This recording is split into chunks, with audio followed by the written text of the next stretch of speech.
Welcome, ladies and gentlemen, to this part 2 of our video lessons about colonization. I am Miss Jennifer Blank, and I will be your guide on this journey. Now, I have a disclaimer, as you can read for yourself, but I will read it to you. This PowerPoint contains different types of information and will not contain everything that you need to know. You will need to ask questions about the material to figure out what else you need. This requires you to think critically about what you take notes on and turns note-taking into an active process. All right, folks, you will need to research on your own and also ask questions of me in class so that you can really start to think about what information is important and what isn't. So without further ado, here we go. We're going to talk about early colonization in this lesson. We're looking at the years 1565 to about 1700. All right, now this is review, so if you don't remember what the colonial regions are, you can pause the video and remind yourself. This is review of basic info about the colonial regions. Again, pause the video so you can remind yourself. And now, without further ado, let's talk about the New England colonies. Now, one of the things I love about the New England, well, there's a few things I love about the New England colonies. One of which is my home state is a New England colony. The state from which I hail is Connecticut, as it's spelled, but it's actually, of course, pronounced Connecticut. So my home state, the Constitution state, is one of these New England colonies. But what I also really appreciate about New England is the diversity of ethnicities that were present. You can see this over here on the right. So there's several visuals here. Feel free to pause and take a look at the different maps and visuals that are here. All right, so Plymouth and M.A. Bay. These were the first two colonies. Plymouth was the first one. It was founded in 1620 in New England. Now, it was the Pilgrims, as I hope you've heard by this point in your academic career, that there were Pilgrims were the people who came and settled Plymouth and Massachusetts Bay. But what you may not know is that there are two kinds of Pilgrims, okay? Two types. So you have the Separatists and you have the Puritans. Now, the Separatists believed that only visible saints should be admitted to the church. People who everyone knew they were going to heaven. Only those people should get to go to church. And the problem in England was that they just let everybody in. They just let every old, Tom, Dick, and Harry in there. And that the Puritans, the Separatists rather, were not about that. So in their view, the only option they had was to separate and start their own church in the New World. Now, the Puritans did believe that the Church of England was messed up. They didn't like it either, but they thought it needed to be purified. Now, they got impatient with the slow process, so they said, let's go with the Separatists and go found our own colony and start our own church over there. Now, this is an important point I always like to point out because, people romanticize history and they make, religious freedom and the Pilgrims and the turkey and all the fun little... No, listen, they came for religious freedom for themselves. For themselves only. No religious freedom for anyone else. They just for themselves. All right. Now, they were a particular brand of Protestantism and they were called Calvinists. Okay. This brand was known as Calvinism. Now, if it helps you to think of Calvin Klein, I'm all for that. If it helps you to remember this, whatever works for you.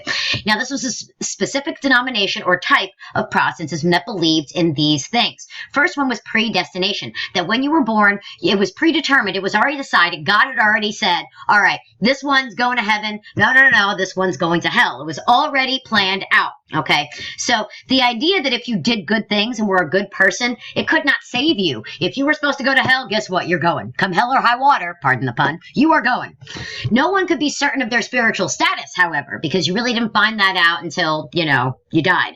So these gnawing doubts led to people constantly seeking signs of conversion, signs that you were destined for heaven. So this was kind of a social problem in the Puritan and in the Pilgrim colonies. So the social and cultural life, something very important to remember, it revolved around the church. All right. The lead minister controlled every aspect of the colony, political, social, religious, and economic.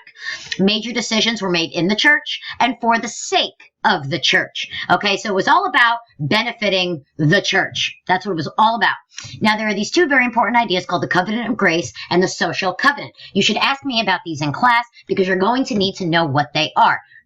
Now, The Puritans and the Separatists had a patriarchal system. My guys, you should know what that is. It's a male-dominated society. All right. They had a long life expectancy, about 70 years, and they had strong nuclear and extended families. The average was about 6 kids. All right. Now, some key people you need to be aware of. William Bradford, who was the leader of Plymouth. John Winthrop, who became the leader of M.A. Bay. Anne Hutchinson and Roger Williams, who were both rebels. Now, I love these people. These people are good times. We'll talk about them in a little bit. All right, John Winthrop. He was the first governor of Massachusetts. He wrote this very, very important work called A Model of Christian Charity. This is basically all about what it means to be Puritan, and it symbolized all things Puritan. All right, he believed that he had a calling from God to lead Massachusetts, and he maintained social and political stability through religious uniformity. What does that mean? It means he kept things under control by making everybody believe and do exactly what he said. Okay, it was basically a theocracy. It was a religious dictatorship. Anne Hutchinson. Okay, listen, I love Anne Hutchinson. She is on my list of good people. When you learn about Anne Hutchinson, you just want to invite her over your house and have a cup of coffee. Like, she was awesome. Awesome. So she was a strong-willed and intelligent woman. Oh, no. Uh-oh. Trouble. Uh-oh. Strong-willed and intelligent woman. Now, we don't like this in Puritan society. They did not like this because they were patriarchal, right? They were all about the patriarchy and not about the women. And so Anne Hutchinson, she was not, on everybody's good list, right? So she taught Sunday school and religious instruction. In and of itself, that was fine. But, wait for it. She taught them to think for themselves. Oh, damn snap. Teaching women to think for themselves? Who does that? Anne Hutchinson does that. Now, she took it to the man. Let me tell you, I love women who take it to the man. This is great. She encouraged women to be involved in religious discussions and actually challenge what they were being told, which of course was not okay. Then she went even further and said that God was directly speaking to her. So God was not directly speaking to John Winthrop. He was directly speaking to her. This is called antinomianism, and this did not sit well with old Johnny, which is why she was put on trial and she was banished upon her conviction. Gee, I wonder what happened at her trial. That information might be useful to you. Perhaps you should look that up. All right, Roger Williams. This was another guy who took it to the man. He took it to Winthrop, and he said that Winthrop and all his followers were hypocrites. Now, a good point to find out might be why he said they were hypocrites. So why were they hypocrites? You should probably look that up, too. He thought that Indians should be paid for their land and that people should have freedom of religion. In 1635, he was banished from M.A. Bay, and then in 1636, he founded his own colony, which, of course, was founded on the basis of religious freedom, which is good times. It was founded in 1636, as I said. It was the most liberal of all colonies, and he had a great relationship with the Indians. While Williams was alive, the relationship was good. They also had universal male suffrage, which meant every man could vote, even if he didn't own property. This was later restricted, but at least when Williams was alive, that's how it worked. And there was freedom of opportunity for everyone. Everyone was welcome, and that is good times.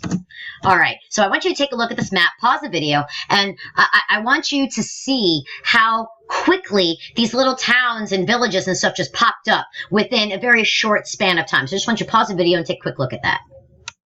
Here's another map. Do the same thing here. It's a different visual, but I want you, and it's got arrows and it's got dates and it's good times. So I want you to pause the video and take a look at that and pull some key information out of it. Here's another one. I want you to do the same thing. Pull key information out of this map because we're going to talk about these in class. All right, so major wars with the Indians. There were 2 major wars in New England, the Pequot War and King Philip's War. Now, these sources, which you definitely must go to, I think do a much better job than I could ever do of breaking these 2 things down. So you're going to go and check out these guys, and that's going to give you the details.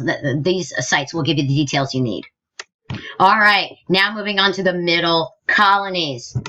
All right, so social and cultural life. Types of settlers were young single men, mostly indentured servants. As time went on, there were more slaves, less indentured servants, but initially it was mostly indentured servants with a smattering of slaves. The key people you need to think about are William Penn and Lord Baltimore. These guys were good times, particularly William Penn. We'll talk about him in a minute.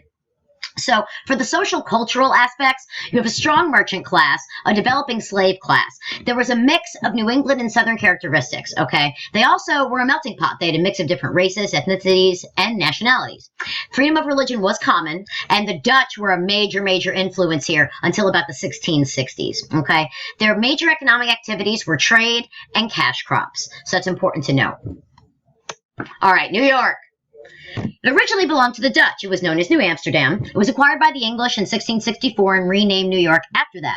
It was very aristocratic and also cosmopolitan. If you don't know what these two words mean, you should look them up. It had excellent harbors, which was such good times for shipping and trade, but it was run like a corporation. There was virtually no freedom. It was like a corporate dictatorship, okay? You really had no freedom at all. Pennsylvania. I love Pennsylvania because William Penn was awesome. He founded this colony as a religious sanctuary for Quakers, but he welcomed everyone. All faiths were welcome to come and settle. And guess what? If you made it to PA, you got land, dude. That's awesome. Land is everything, especially in this day and age. It's very, very important. If you have land, you've made it. So the idea that if you could get to PA, you got land was good times. He actually paid for the land from the Indians and paid them fair prices. Now, here's something to know. Quakers and Indians are friends. But when you add Quakers, Indians, and non-Quaker Europeans, this is bad times. All right, the non-Quaker Europeans really screwed it up for everyone because they did not treat the Indians very nicely. William Penn did what he could, but after a certain point, there were just too many non-Quakers, and he just couldn't control their bad behavior. Maryland. This was founded by Lord Baltimore, we mentioned a little bit earlier. This was a refuge for persecuted Catholics. All faiths were welcome and could hold public office. There were lots of indentured servants at first, but later on, slavery became a big deal. It became a thing. Their main industry was agriculture, and like Virginia, tobacco was the big cash crop. But for Maryland, wheat and corn were also grown and also important. But tobacco was big for Maryland. That's it for now. Part 3 will be along shortly. I hope you learned what you needed to, and I will see you next time.